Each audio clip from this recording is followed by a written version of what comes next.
नहमदुहु व नस्तईनुहु व नस्तगफिरुह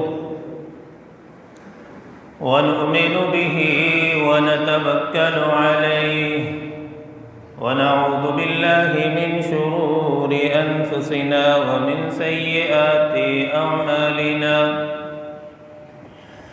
मन यहदिहिल्लाहु फला मुदिल्ल लहु व मन युद्लिल्हु फला हादिय लहु व नशहदु अन ला इलाहा इल्लल्लाहु वहदहु ला शरीक लहु व नशहदु अन्न सय्यिदना व सनदना व नबियना व शफीअना व हादियना व मुर्शिदना व मौलाना मुहम्मदन अहमदन अब्दुहु व रसूलुहु अम्मा बअद फ़अऊज़ु बिल्लाहि मिनश शैतानिर रजीम बिस्मिल्लाहिर रहमानिर रहीम इन्ना अरदनल अमानता अलस समावाति वल अर्दि वल जिबाल फ़अबैन अन यहमिलनहा व अशफ़क़न मिनहा व हमलहल इंसान इन्नहु कान ज़लूमन जहूला सुब्हान रब्बिका रब्बिल इज़्ज़ति अम्मा यसिफ़ून व सलामुन अलल मुरसलीन वल्हम्दुलिल्लाहि रब्बिल आलमीन अल्लाहुम्मा सल्लि अला सय्यिदिना मुहम्मदिन व अला आलि सय्यिदिना मुहम्मदिन व बारिक व सल्लिम अल्लाहुम्मा सल्लि अला सय्यिदिना मुहम्मदिन व अला आलि सय्यिदिना मुहम्मदिन व बारिक व सल्लिम। अल्लाह रब्बुल इज़्ज़त ने कुरान मजीद को सबसे पहले आसमानों, फिर ज़मीन, फिर पहाड़ों पर पेश किया। इन्ना अरदनल अमानता अलस समावाति वल अर्दि वल जिबाल फ़अबैन, तो इन तीनों ने इनकार किया कि इलाहुल आलमीन ये बहुत बड़ी अमानत है, इसका बोझ हम बर्दाश्त नहीं कर सकते, इसका जो जलाल है, जो जिम्मेदारी है, इसको हम पूरा नहीं कर सकते। वो उठाने से माजरत की ज़मीन ने भी, आसमान ने भी, पहाड़ों ने भी। वह हमलहल इंसान, लेकिन इंसान ने इस बोझ को उठा लिया। आगे अल्लाह रब्बुल इज़्ज़त कुरान पाक में इरशाद फरमाते हैं इन्नहु कान ज़लूमन जहूला, बेशक इंसान बड़ा जालिम और जाहिल।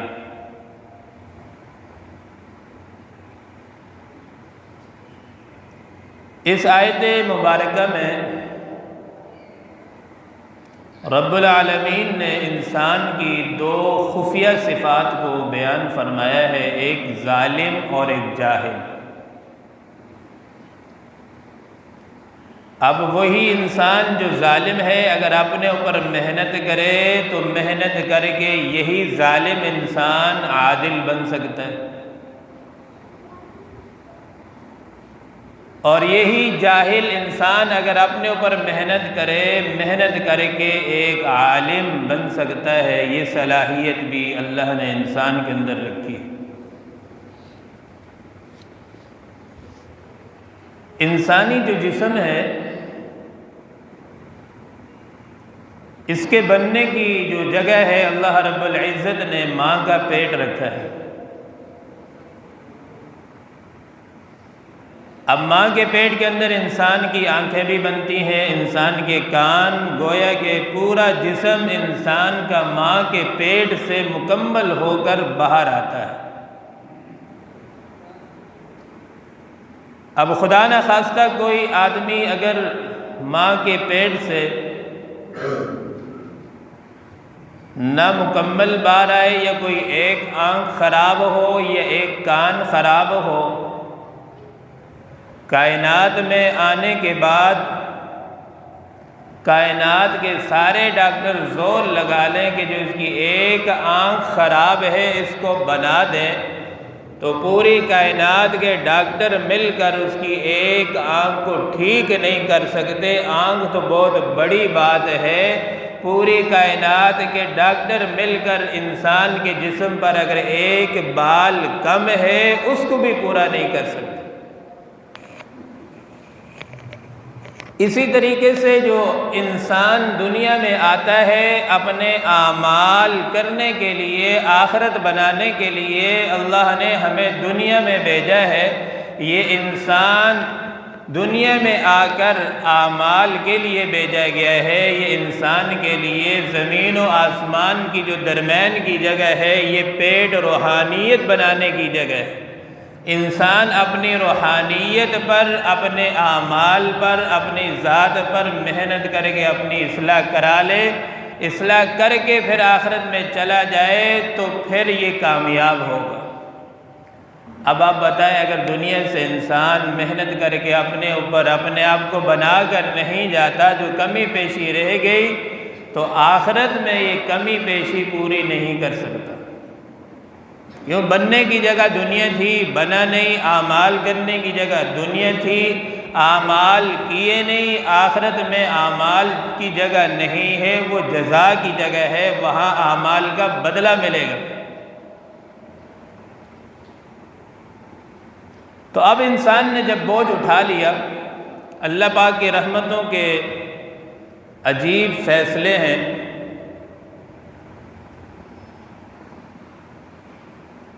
इंसान ने अल्लाह रब्बुल इज़्ज़त ने गधे को बोझ उठाने के लिए पैदा फरमाया है।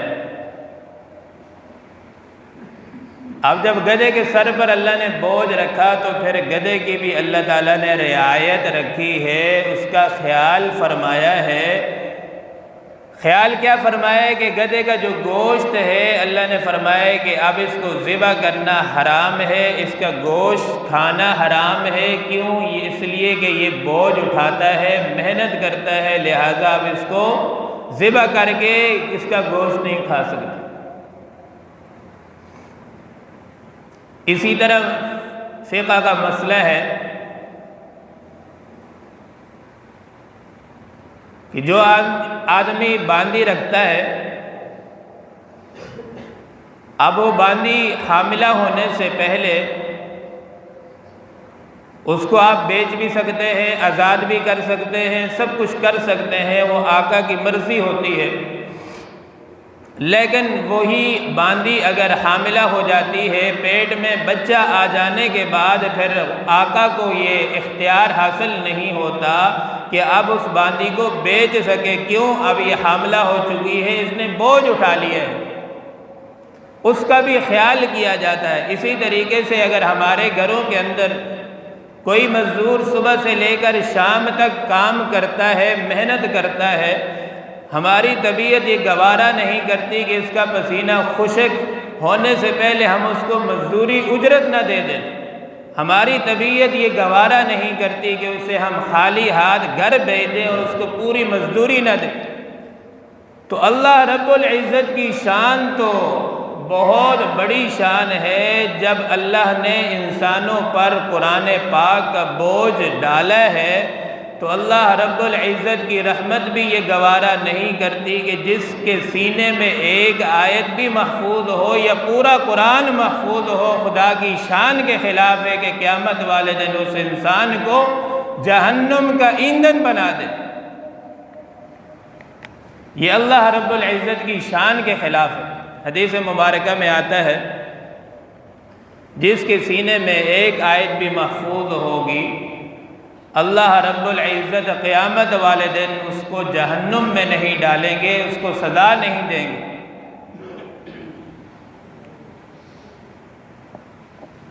जिनके सीने में कुरान महफूज होता है, अल्लाह के यहाँ उनका बड़ा मकाम है। तो इंसानों के अंदर जब ये आमाल आते हैं, कुरान मजीद महफूज होता है, तो अल्लाह के यहाँ ये इंसान कीमती बन जाते हैं।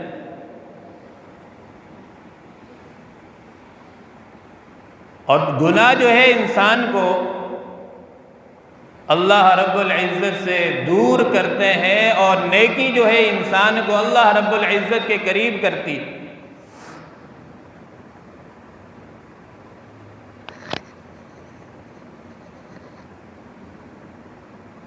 बाज़ तन्हाई के ऐसे गुनाह हैं कि इंसान को बुलंदी से उठाकर इतने जवाल में गिरा देते हैं, जो खुफिया गुनाह तन्हाई के गुनाह होते हैं कि इंसान सोच भी नहीं सकता, आसमान से गिरता है ज़मीन पर।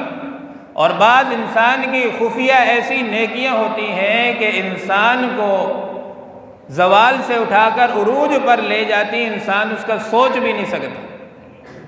कई सहाबा इकराम ऐसे थे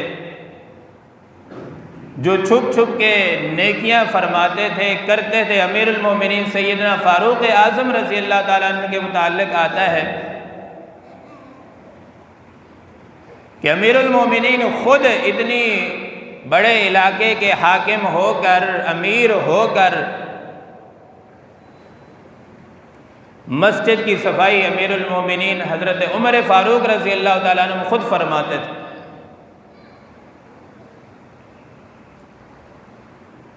आज तो हमें मस्जिद की सफाई करते हुए शर्म आती है, जी मैं तो बड़ा आदमी, मैं जब आ जाती है ना, ये मैं इंसान को हलाकत में डाल देती है। शैतान वो इंसान था जो अर्श आज़म के नीचे बैठकर फरिश्तों को नसीहत करता था, जब उसके अंदर मैं पैदा हुई तो वो तबाह हो गए उसकी वजह से। ये गुस्सा इंसान को तबाह कर देता है। गुस्सा करना हराम क्यों कहा गया शरीयत के अंदर? हदीस मुबारका में क्या आता है कि गुस्सा हराम है। क्यों, किस वजह से? इसकी वजह यह है कि जब इंसान गुस्से में होता है, इसकी अकल काम नहीं कर रही होती। बाज़ गुनाह तो ऐसे शहवत के गुनाह होते हैं, और उन गुनाहों का अंजाम क्या होता है कि इंसान गुनाह करे, गुनाह करने के बाद शहवत वाले गुनाह तौबा करे तो माफ़ हो जाते हैं। लेकिन गुस्से का गुनाह ऐसा है कि आदमी गुस्से की वजह से किसी पर जुल्म भी करता है, क्योंकि उसके गुस्से के वक़्त उसको अपने सिवा तो कोई नज़र ही नहीं आ रहा होता, कहता मैं हूँ।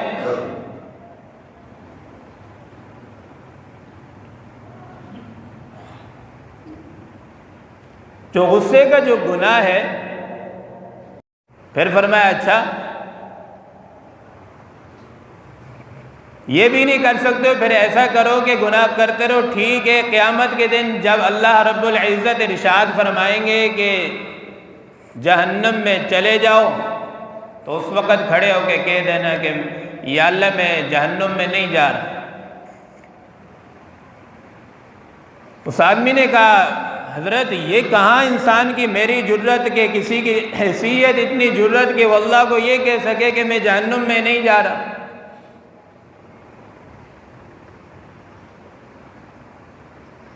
कुरान मजीद में अल्लाह रब्बुल इज़्ज़त का ये बड़ा शाही खिताब है और बड़ा हमें झंझोड़ने वाला खिताब है।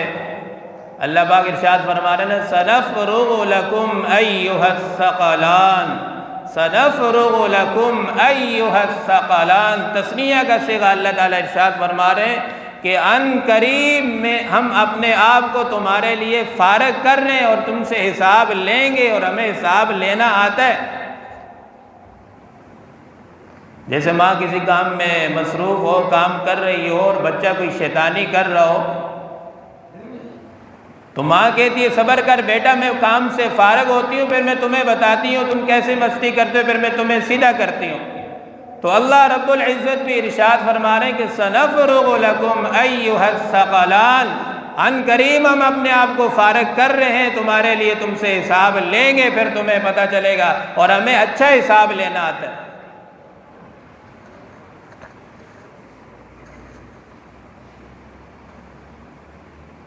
अल्लाह रब्बुल इज़्ज़त बंदे को बात समझ आ गई। बंदा कहने लगा ठीक है, आज के बाद इंशाअल्लाह मैं अल्लाह रब्बुल इज़्ज़त की कोई नाफरमानी नहीं करूँ।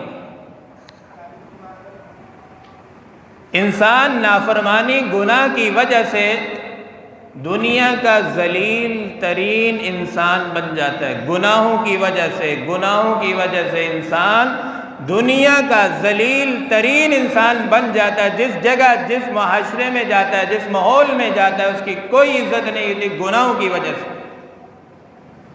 आपने देखा होगा कई लोग ऐसे होते हैं, दुनिया से उठने के बाद महल्ले वाले, मुआशरे वाले उनको याद कर रहे होते, कितना अच्छा इंसान था, कभी इसने हमें तकलीफ नहीं दी। इंसान तो दूर की बात है, एक नेक इंसान, अच्छे इंसान पर फरिश्ते भी रोते हैं, आसमान और ज़मीन भी उस पर रोते हैं कि कितना अच्छा इंसान था, मेरे साए में ये सजदा करता था, ज़मीन कहती मेरे ऊपर ये सजदे करता था, कितना अच्छा इंसान था। और जो उसके मुकाबले में फासिक व फाजिर जलील तरीन इंसान, जो हर एक को जाकर मामलात में मुदाखलत करता हो, तंग करता हो, हर इंसान का दिल दुखाता हो, महल्ला उससे तंग हो, मुआशरा तंग हो, जब वो दुनिया से मरता है तो लोग भी कहते हैं अच्छा हुआ ये जलील तरीन इंसान दुनिया से दफ़ा हो गया, ज़मीन भी कहती है अच्छा हो गया ये बोझ मेरे से दफ़ा हो गया, आसमान भी कहता है अच्छा हो गया ये बोझ मेरे से ख़त्म हो गया, चला गया।